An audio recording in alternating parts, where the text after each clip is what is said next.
You're in this position where you're regretting how you treated someone who was spiritually protecting you or who was just a really good person in your life. Sometimes you go through shit and then we just do this to people and we don't realize how much they meant for us until aftermath.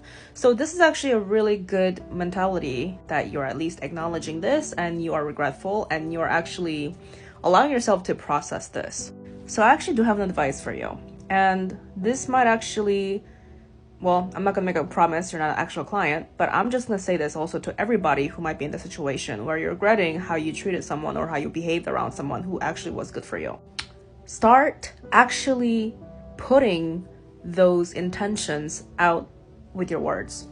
And this is only going to apply to people who are actually serious about actual redemption. It's not about people who want to just get the person back or who want to gain from the person, because your intentions matter a lot. So this advice is only going to be applicable for people who are genuine and sincere in those feelings of regret and possibly wanting to turn things around. If you have the courage in your heart to own up to your fault and actually maybe make it up instead of just doubling down and just apologizing and not show up with change behaviors, right? So I'm talking about the intention of being regretful and also acknowledging what you did, but also having the courage to step up and perhaps show up properly this time, but without focusing on the outcome. Okay, so I'm only really priming your intentions here. I want you to start making prayers and start praying to the source. Start praying to God. I'm not talking about Christian God. I'm not talking about any religions. When I speak of God, I'm talking about the higher power, the source power. Especially if you know that the other person was spiritual and they were in some spiritual practice or whatever it is,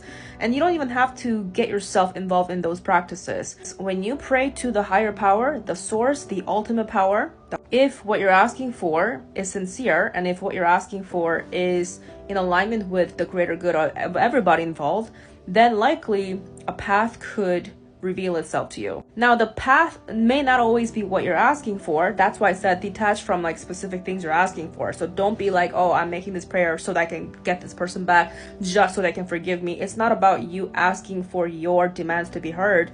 It's about you putting the intentions out there and putting into a prayer so that you just put the energy out so that you're not sitting with that baggage and all that weight on your chest. And what this also gonna do is it's gonna help you release that weight off of you. Since you're saying that your life has been hell, right?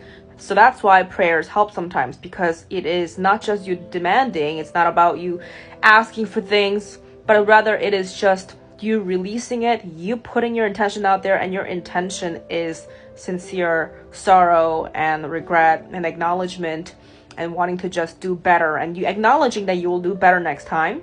And that alone can help you actually clear some things off your chest, because the way your life is also hell is likely that not only the external circumstances, but also your own regret. Of course, this is just overall general advice, because if anybody wants to come and ask for some specific advice, or you want me to look into a specific situation, you can come through an actual divination session. I can help you with this, because every situation is different. But at least I wanted to make this video so that people know that there are ways to redeem yourself and possibly turn things around sometimes. Good luck.